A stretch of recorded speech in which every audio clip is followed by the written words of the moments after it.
Assalamualaikum warahmatullahi wabarakatuh. Selamat pagi, siang, sore, ataupun malam dimanapun Anda berada.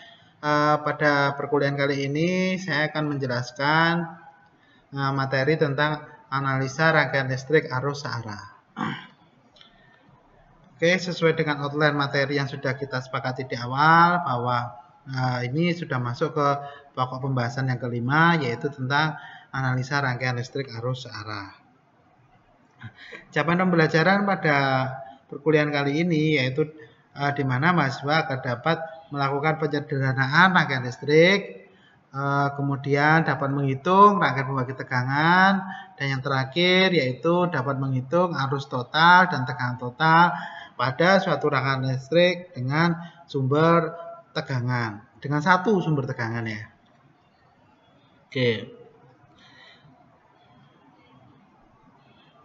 Sebelum kita menganalisa rangkaian listrik secara kompleks ya, atau menghitung arus dan tegangan di dalam suatu rangkaian listrik, terlebih dahulu saya akan review dulu materi sebelumnya, yaitu tentang resistansi, di mana kita sudah pelajari pada pertemuan sebelumnya tentang resistansi ya. Ini saya ambil contoh seperti ini ya. Misalkan ada contoh kasus seperti ini, tentukanlah hambatan pada titik AB ya. Di mana titik AB itu menyatakan sebuah hambatan total dari rangkaian yang ada ya. Jadi kalau ada sebuah rangkaian seperti itu, kemudian disuruh menentukan berapa sih hambatannya, hambatan totalnya, maka kita bisa melakukan pengukuran ataupun perhitungan. Kalau pengukuran kita harus punya alatnya ya, alat ukur hambatan atau ohmmeter. Kalau perhitungan, nah kita bisa menghitung tanpa melakukan pengukuran. Ya. Oke, di sini karena di teori kita belajar yaitu melalui perhitungan. Ya, kalau dan di praktek kita belajar tentang pengukuran. Bagaimana sih melakukan pengukuran rangkaian listrik? Oke. Misalkan ini ada contoh kasus seperti ini, ada rangkaian listrik, Anda diminta untuk menentukan berapa sih hambatannya ini, nah, hambatan totalnya. Langkah yang dilakukan, yang pertama adalah menyederhanakan dulu rangkaian ini ya. Kita sederhanakan dulu dari rangkaian seperti ini, kita sederhanakan nanti sampai terdiri dari satu buah resistensi dan tidak mengubah atau menghilangkan titik pengukuran. Di mana titik AB ini tidak boleh hilang. Kita akan lihat ini perubahan dari rangkaian ini menjadi seperti apa. Nah ini, dari rangkaian seperti ini berubah jadi seperti ini. Apa yang hilang di sini? R3 dan R4 hilang, ya nggak? R3 dan R4 hilang menjadi RS1. Nah, itu caranya bagaimana? Oh, ternyata RS1 itu atau RS ini didapat dari rangkaian seri R3 dan R4 karena R3 dan R4 ini terhubung secara seri ya.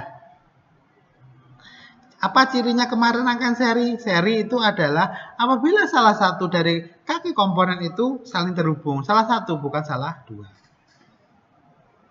Oke, kalau sudah, kita lihat perubahannya berikutnya ya. Apalagi yang hilang dari rangkaian ini? Yang hilang ternyata RS-nya hilang ya. Dan juga R2-nya hilang ya. Tapi muncul di sini RP1. Lah RP1 itu muncul dari mana? RP1 itu muncul dari proses paralel dari R2 dan RS1 ini ya. Atau RS ini. Jadi antara R2 dan RS ini kita paralel menjadilah RP1. Nah, RP1 ini jadi seperti ini. Nah, kalau sudah jadi seperti ini, apa yang akan kita lakukan? Nah, di tahap yang ketiga kita lakukan penyederhanaan lagi, yaitu menjadi di sini R1 hilang, RP1 hilang, menjadi RAB atau R di titik A terhadap B. Itu dilakukan operasi apa? Itu dilakukan dengan cara melakukan hubungan seri antara R1 dan RP1. Nah, kalau kita sudah dapat prosesnya ya, prosesnya perubahannya atau penyederhanaannya alurnya seperti apa, jika sudah kita tentukan, maka kita bisa memasukkan angka-angka yang sesuai dengan nilai resistansi yang ada. Misalkan di yang pertama, di perubahan yang pertama, di sini R3 dan R4 kita eliminasi menjadi RS itu ya. Karena dia seri, nah kita jumlahkan saja. Nah, angkanya berapa? Oh, nilainya ternyata R3 dan R4 itu ada 10 kiloan.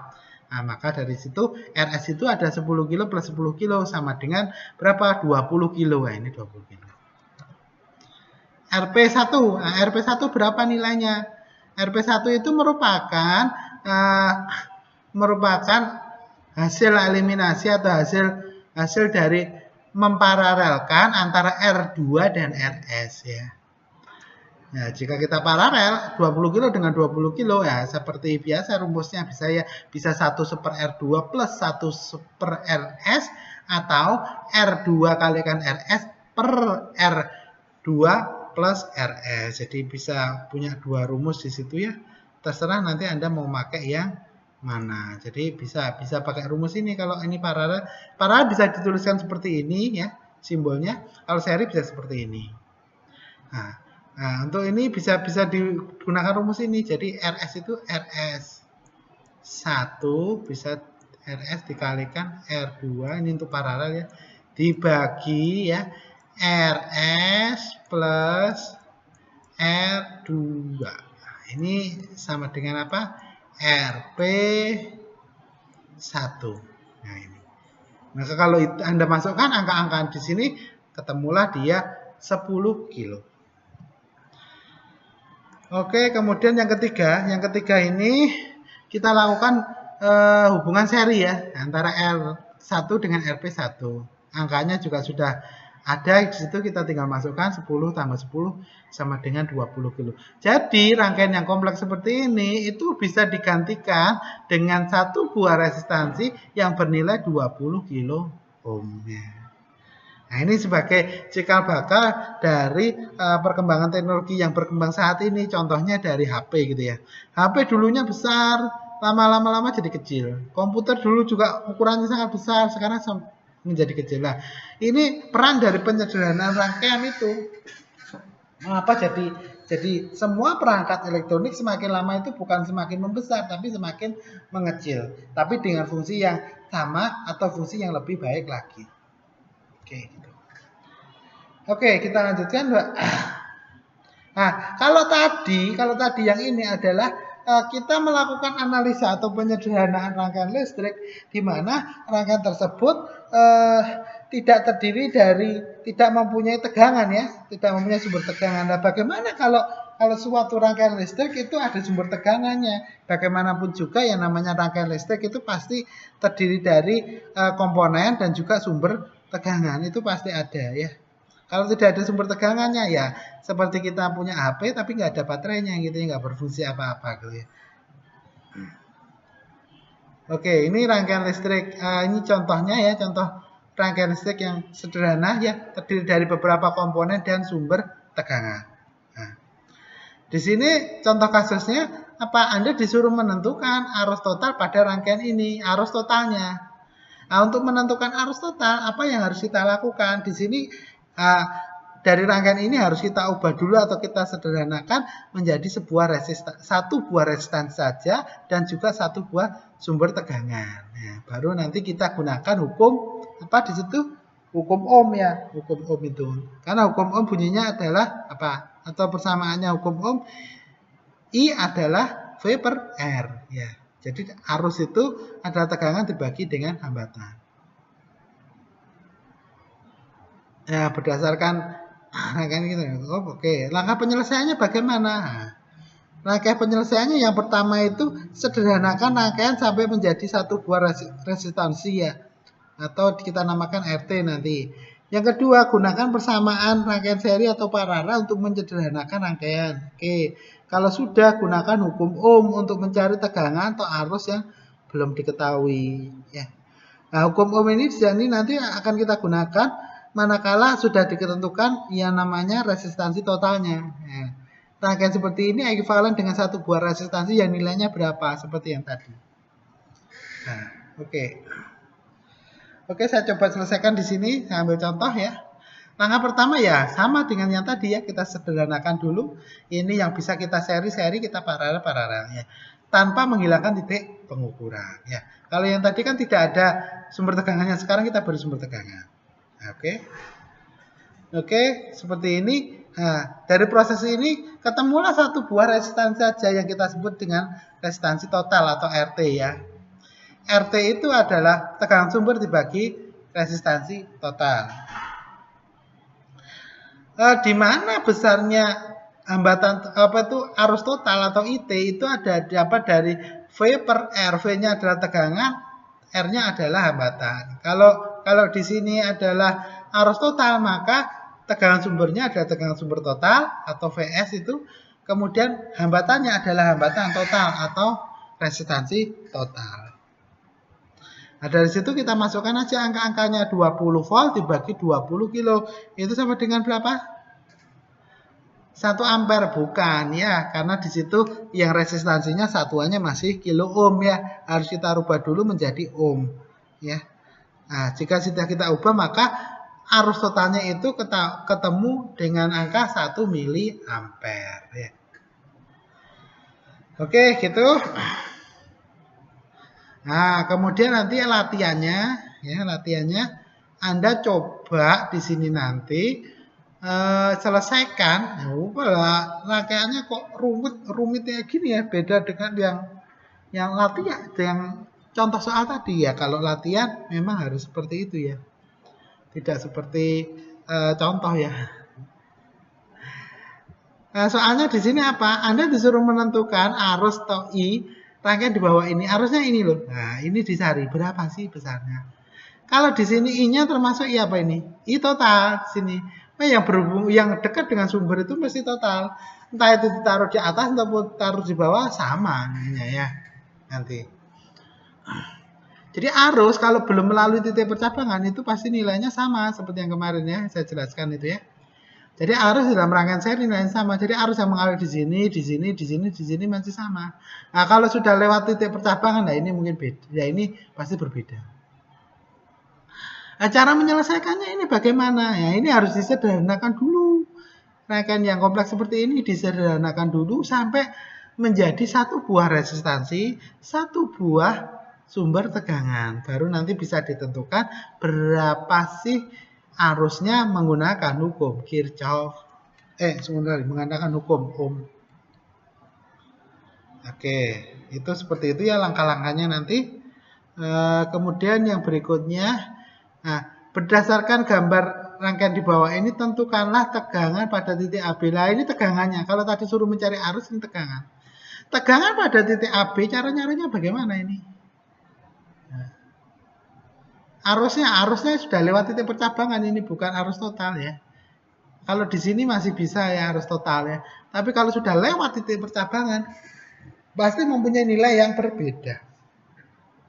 Kemudian solusinya bagaimana? Nah, ini ada cara lagi ya. Untuk menyelesaikan permasalahan tadi, kita harus menggunakan persamaan yang lain, yaitu atau model jenis yang lain ya.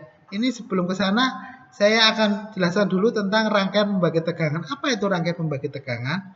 Atau bahasa Cilacapnya voltage divider ya. Jadi rangkaian pembagi tegangan itu, jadi fungsi dari resistansi ya seperti di awal, fungsi dari resistansi atau resistor yang pertama adalah untuk menahan arus listrik. Sehingga kalau ada suatu rangkaian ya atau tegangan listrik atau ada suatu rangkaian listrik, saya pengen mengurangi jumlah arus yang mengalir.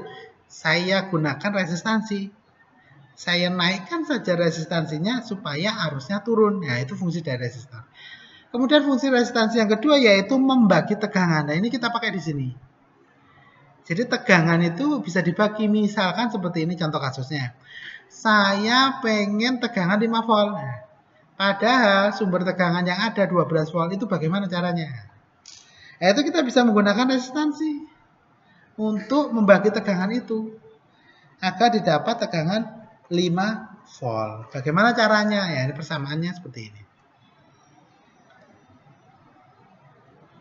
Nah, berdasarkan hukum Kirchhoff dan hukum Ohm, arus pada rangkaian seri itu nilainya sama. Ya, nanti bisa kita buktikan.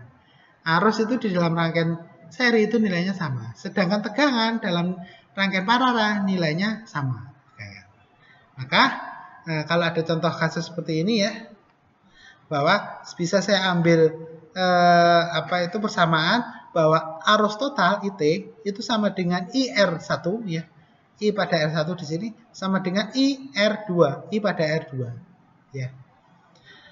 IR1 sama dengan IR2 sama dengan IT. Nah, IT itu didapat dari apa? V sumber dibagi hambatan total. Ya. Karena V-nya adalah karena I-nya adalah I total, maka tegangannya juga tegangan total atau V sumber dibagi resistansinya adalah resistansi total juga. Kemudian IR1, nah IR1 karena dia IR1 ya dia hanya bekerja di IR1, maka V-nya adalah VR1. VR1 itu di mana? Yang V di titik ini antara titik A sampai B ini dimakan VR1 gitu ya. Ini VR1. Kemudian yang VR2 itu yang mana? VR2 ya ini antara B sampai dengan C, ini dinamakan VR2 ya, ini VR2. Nah, I-nya yang lewat di sini IR2. Karena dia rangkaiannya seri, maka I total, IR1 dan IR2 itu nilainya sama. Nah, dari persamaan ini bisa kita tentukan, kita menggunakan perkalian silang ya. Misalkan VS dengan RT, kita ambil aja misalkan VR1 ya, karena kita mau cari VR1, maka VR1 per R1. Nah, kita lakukan perkalian silang jadi seperti ini. Kemudian kita sederhanakan lagi jadi seperti ini. VR1 itu adalah V sumber dikalikan R1 per RT. Atau VR1 adalah R1 per R2 kalikan R2. Ini plus, ini harusnya bukan kali. Nah, karena dia RT itu adalah seri, jadi R1 plus R2. Ini plus ini. Jadi R1 per R1 plus R2 dikalikan V sumber, sama aja ya. Jadi inilah yang dinamakan persamaan rangkaian pembagi tegangan. Ya, jadi di rangkaian pembagi tegangan misalkan kita mau mencari nilai VR1 berapa, kita bisa menggunakan persamaan ini. Dengan catatan bentuk rangkaiannya juga harus sama seperti ini ya. Nah, sekarang sekarang coba Anda cari berapa sih besarnya nilai VR2 ya. VR2-nya nanti berapa ya. Caranya sama dengan ini, coba nanti Anda lakukan penyederhanaan dan perhitungan. Nah, kalau seperti ini berapa nilainya? VR1 ya tinggal dimasukkan, R1-nya berapa? 20. Dibagi berapa? 20 plus 10, 30. Berarti 20 per 30 dikalikan 12 gitu ya. Itu Anda hitung sendiri nanti. Nah, ini Anda suruh cari VR2 ya. Oke. Nah, jika sudah seperti itu, artinya sudah paham tadi caranya membuat atau menganalisa rangkaian membagi tegangan, maka soal yang tadi yang nomor 2 kita dapat sederhanakan atau kita dapat selesaikan dengan langkah-langkah sebagai berikut. Yang pertama Anda harus menyederhanakan dulu rangkaian menjadi 2 buah resistansi ya. Jadi nanti di sini jadi 2 buah resistansi saja ya. Jadinya seperti apa? Ya, jadinya nanti ini tegangan sumber ya. Ini R ya. Di sini nanti R ya. Nah, ini groundnya sini ya. Ini titik A ya. Ini titik B, titik pengukurannya nggak boleh hilang. Ya, ini R berapa? Mungkin bisa kita notasi RS1 mungkin ya. Atau ini RP2 misalkan, nggak tahu nanti bentuknya seperti apa ya. Penyederhanaannya ya. Terserah, ini notasi aja. Nah, nanti tinggal menjadi 2 seperti ini ya. Kalau sudah seperti ini, Anda bisa menentukan Anda bisa menggunakan persamaan pembagi tegangan tadi untuk menentukan tegangan pada titik A, B. Ya. Nah, nanti kalau sudah seperti itu, Anda bisa menghitung arus ya. Arus di sini berapa? Arus di sini itu adalah arus pada saat apa? Ya. Kalau tegangan sudah dapat, resistansinya dapat, arusnya dapat juga di sini nanti. Oke, itu jadi nanti langkah penyelesaiannya seperti itu. Ada yang ditanyakan dari sini, kalau ada yang ditanyakan mungkin bisa disampaikan lewat WA group ya, ataupun email. Jadi itu aja yang bisa saya sampaikan, kurang lebihnya saya mohon maaf. Bila taufiq wal hidayah. Assalamualaikum warahmatullahi wabarakatuh.